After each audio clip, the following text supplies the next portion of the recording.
देखें सरकारी मीडिया है ना, आप उनसे कहें भाई सूरत-ए-हाल वाज़िया कर दिया करें। और बहुत से चैनल हैं जो आपकी हर खबर हर एंगल से चलाने को, जिस तरह सुप्रीम कोर्ट के जजेस चाहते होंगे वो उस एंगल से चलाएंगे, तो आपका पॉइंट ऑफ व्यू भी आ जाएगा।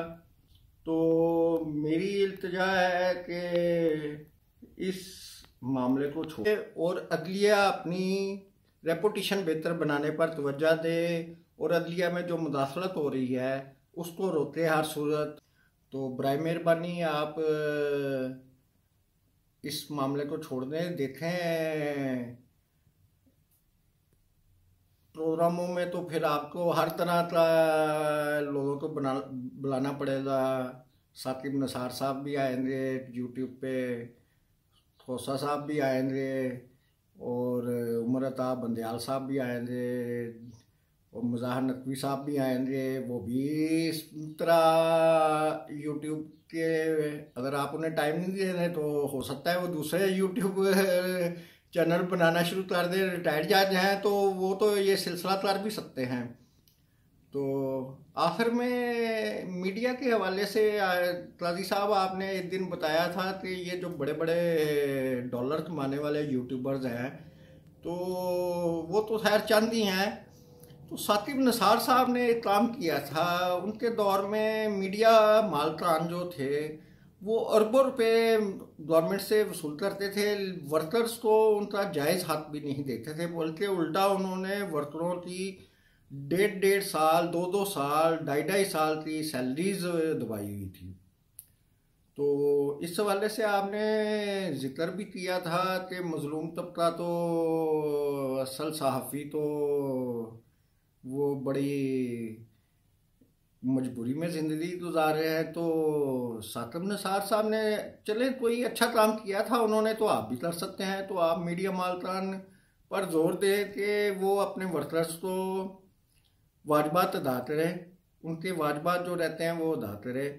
और इसके अलावा जो अपने वाजबात के सिलसिले में अदालतों में धक्के खा रहे हैं, देखें जो सहाफ़ी है उनके पास वकला को देने के लिए फीस के पैसे नहीं होते। सहाफ़ी तो शायद दे भी देते हों, उसमें और भी बहुत से कारकुन होते हैं जो कि नॉन जर्नलिस्ट होते हैं, उनके पास भी पैसे नहीं होते वकला की फ़ीस अदा करने की। अगर वो फ़ीस अदा कर भी देते हैं तो पता चलता है कि जस्टिस तसद्दुक़ हुसैन जिलानी की तरह काले कोर्ट वालों ने भी कमीशन मुकर्रर किया हुआ है, तो वो 20% 25% पहले ही, बेशक वो केस 10 साल चले 5 साल चले, तो वो कमीशन के लिए अपना इसमें हिस्सा पहले ही अपना अलहदा कर देते हैं। तो जो अदालतों में केस चल रहे हैं, आपसे अपील है कि उन पर भी तवज्जो दी जाए और उन्हें पाबंद बनाया जाए कि उन केसों का ज़्यादा से ज़्यादा 8-9 माह में फ़ैसला कर दें। बड़ी मेहरबानी होगी। वैसे केसेस लटक रहे हैं। अब आपको हमारे मशवरे अच्छे लगे हैं तो हम आपके ज़रा नवाज है, शुक्रिया अदा करते हैं।